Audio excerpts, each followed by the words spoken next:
apostulli i ditës. Dhe Stefani plot besim dhe fuqi bënte mrekulli dhe shenja të mëdha nëpër popull. Disa nga sinagoga që quhej e libertinëve, të kirinarëve, të aleksandrinëve dhe të atyre të Kilikis dhe të Azis u ngritën që të ngriteshin me Stefanin. Por nuk mund t'i bënin ballë urtësisë dhe frymës me anë cilës ai fliste. Atëherë nxitën disa njerëz të thoshin: "Ne kemi dëgjuar duke folur fjalë blasfemuese kundër Mojsiut dhe kundër Perëndis."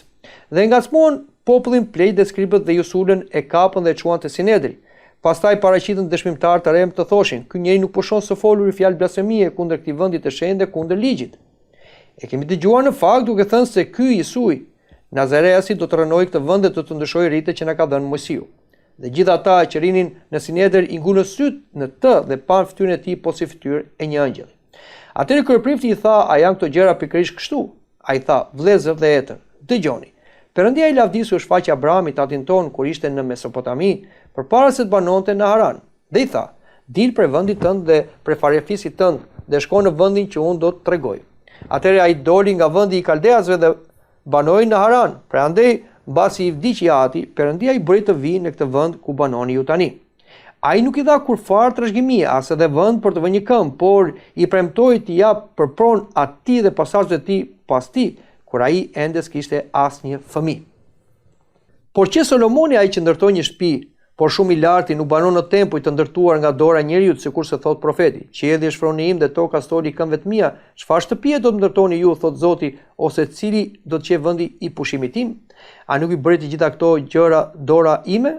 O njerëz qafort dhe me zemër e vesh të parrethprer, ju gjithnjë kundërshtoni frymën e shenjtë ashtu siç bënin etrit tuaj, ashtu bëni dhe ju. Cilën nga profetët nuk përndoqën etrit tuaj? Ata vran edhe ata që paralajmëronin ardhen të drejtit, përsinë tani ju jeni bërë tradhtar dhe vrasës. Ju që morët ligjin të shpallur nga angjëjt dhe nuk e keni respektuar." Kur dëgjuan këto fjalë, ata therreshin në zemrën e tyre dhe kërcëllonin dhëmbët kundër tij. Por ai, i mbushur me frymë të shenjtë, i nguli syt nga qielli, pa lavdinë e Perëndis dhe Jesuin që rinte në këmbë në djathtë të Perëndis dhe tha: "Ja, un po shoh qiejt e hapur dhe bri njeriu që rin në këmbë në të djathtë e Perëndis." Por ata, duke lëshuar britma të forta, i zun veshët, të gjithë tokë u sulën mbi të, dhe si nxorën jashtë qytetit e vranë me gur. Dëshmimtarët i vuan rrobat e tyre te këmbët e një djaloshi të quajtur Saul. Kështu e vranë me gur Stefanin që i thëriste Jesuit dhe thoshte: "O Zoti Jesu, pranoje frymën time." Atëherë ra në gjunjë dhe bërtiti me zë të lartë: "O Zot, mos u ngarko atyre këtë mëkat." Dhe si tha këtë fjeti. Të nderuar dëgjues të radios Gjallë dhe Miq, unë gjithë sot lexojmë nga libri i Veprave të Apostujve, kapitulli 6, vargu 8 deri në fund, nga kapitulli 7, vargu 1 deri në 5 dhe vargu 47 deri në 60.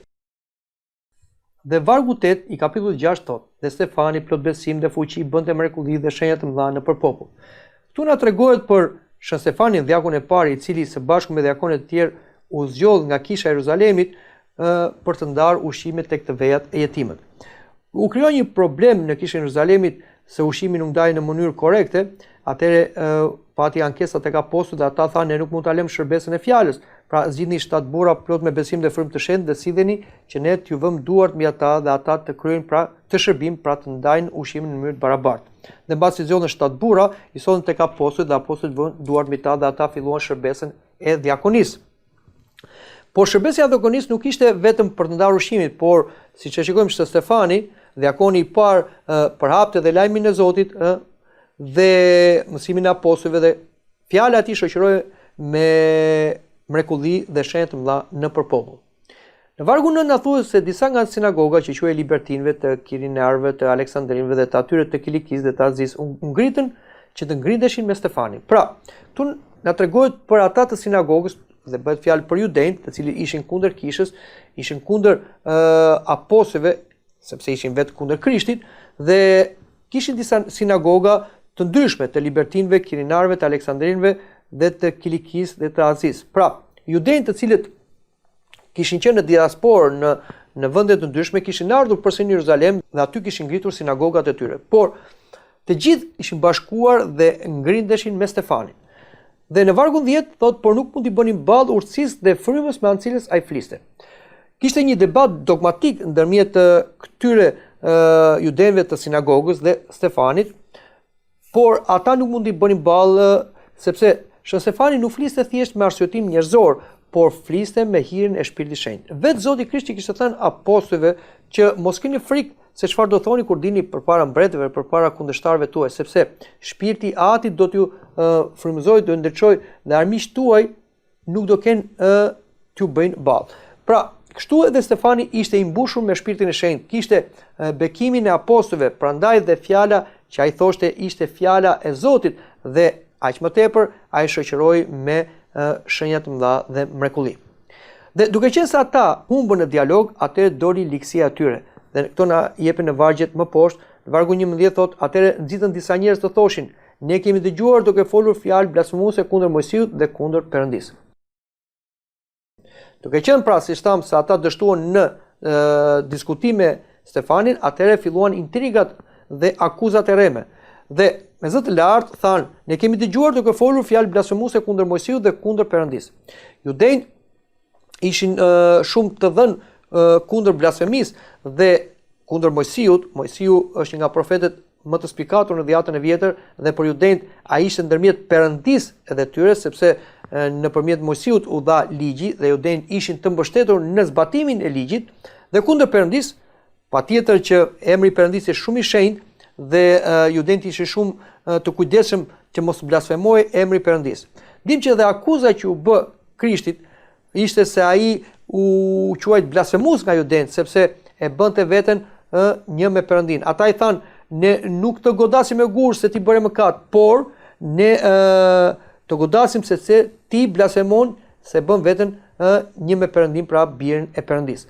Të njëjtën akuzë bën edhe Stefanit, sepse Stefani fliste për Krishtin. Dhe vazhdon vargu 12 dhe thot, dhe ngacmua popullin, plejt dhe skripët dhe ju sulën, e kapën dhe e çuan te Sinedri. Pastaj, kemi në vargje më poshtë, 13, pastaj paraqitën dëshmimtar të rrem që thoshin ky njeri nuk pushon së foluri fjalë blasfemie kundër këtij vendi të shenjtë dhe kundër ligjit. Pra, mbasi ata e çuan tashmë në Sinedër për t'i hapur një proces gjyqësor, Sinedri ishte në gjykata më e lartë për judejt, atëherë ata ndryshuan akuzën. Pra, në fillim foli kundër Mojsiut dhe kundër Perëndisë, tani kërkoni një akuzë akoma më të fortë, fjalë blasfemie kundër këtij vendi të shenjtë dhe kundër ligjit.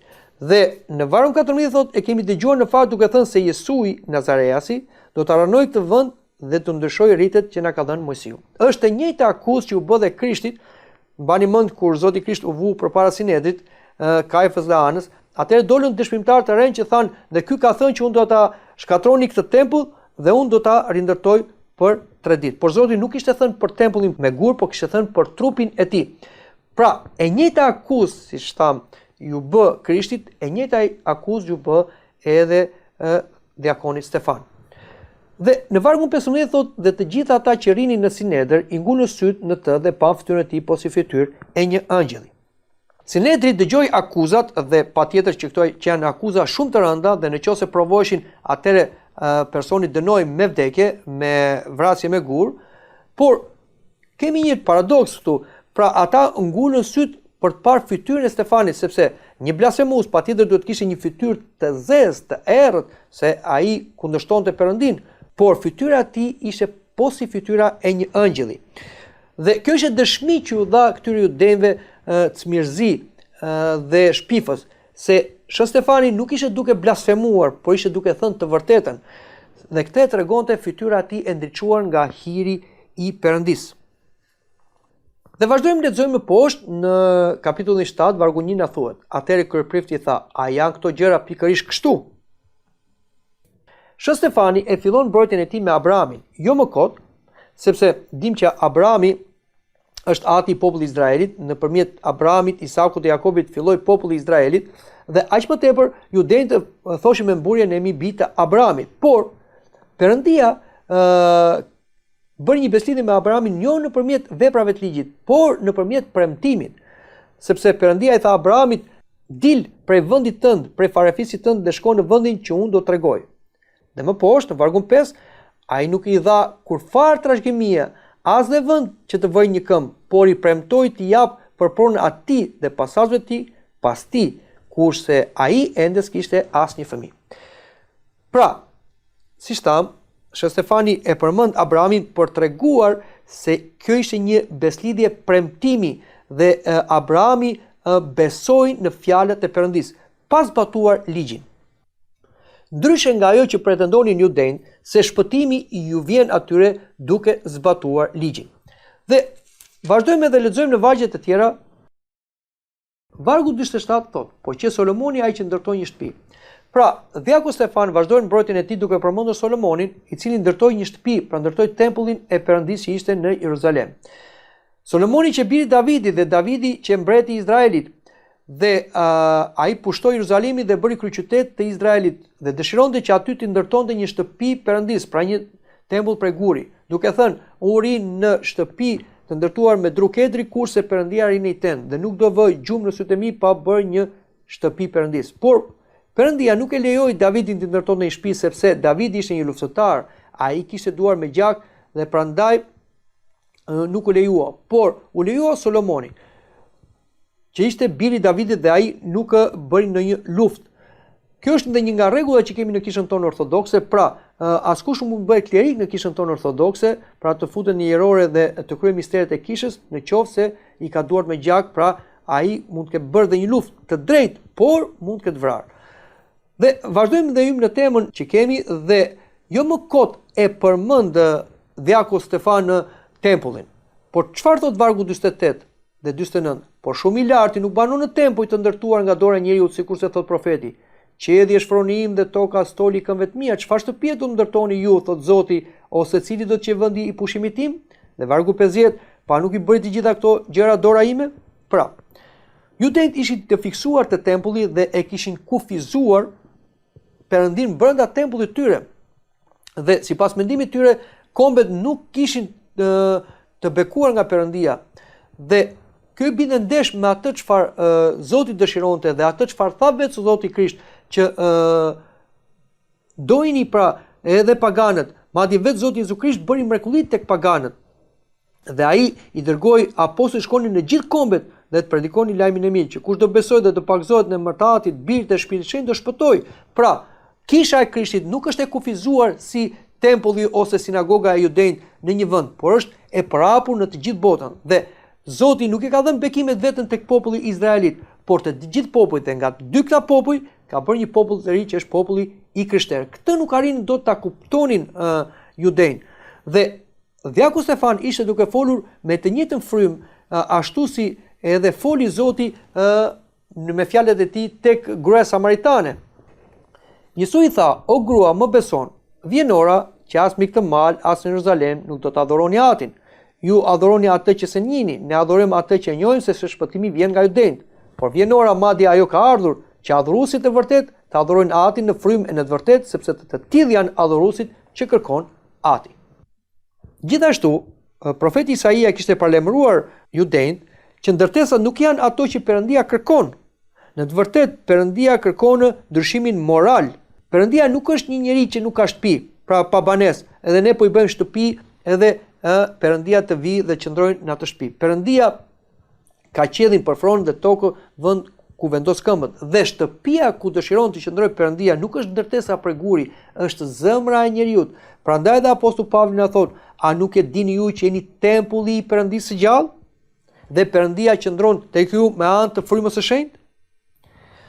Dhe në vargjet më poshtë, vargun 51 na thuhet: "O njerëz qafort dhe me zemër e vesh të parrethprer, ju gjithnjë kundërshtoni frymën e shenjtë, ashtu siç bënin etrit tuaj, ashtu bëni edhe juve." Pra, tashmë djaku Stefan me një guxim ngrihet kundër akuzuesve dhe i akuzon ata jo me akuza të reme, po me akuza të vërteta, të cilët ishin të vërtetuar në shkrimin e shenjtë. O njerëz qafort dhe me zemër e vesh të parrethprer, që do të thotë që ata ishin rebel ndaj Zotit dhe ishin të parrethprer në zemër, pavarësisht se ata kishin bërë një rrethprerje në trupat e tyre, pra kishin një lloj beslidhje, por kjo nuk ishte e vlefshme në sy të Zotit, sepse ata kishin zemër të ngurtë, ashtu siç thotë përsëri shkrimi i shenjtë: "Ky popull më nderon me buzë, po me zemër më ri larg." Dhe ata kundërshtonin frymën e shenjtë. Fryma e shenjtë ishte ajo që kishte frymëzuar profetët, dhe profetët e kishin qortuar sa herë Izraelin, por çfarë kishin bërë izraelitët? Izraelitët kishin vrarë profetët, dhe këtë na i thot vargjet më poshtë. Vargu 52 thot: "Cili nga profetët nuk përdoqen e trituar? Ata vran edhe ata që paralajmëruan ardhen e të drejtit, për cilën tani ju jeni bërë tradhtar dhe vrasës. Pra, cilën nga profetët? Po thosë të gjithë profetët, siç tham, ishin persekutuar nga vetë izraelitët. Madje profetin Isaia, profecinë e cilën përmend edhe Djaku Stefan, ishte sharruar nga vetë bashkëkombësit e vet. Pra profeti Isaia quhet dhe ungjillori i pestë, ai foli për ardhjen e Krishtit, por atë e vran. Po siç vran atë që paralajmëroi ardhjen e Krishtit, vran edhe vetë Krishtin të drejtin. Pra, për të cilën tani ju jeni bërë tradhtar thot edhe vrasës. Tradhtar sepse ata e tradhuan Krishtin dhe dorëzuan tek romakët, dhe vrasës sepse ata kërkuan kryqëzimin e tij. Dhe vargu 53 thot: ju që e morët ligjin të shpallur nga angjëjt dhe nuk e keni respektuar.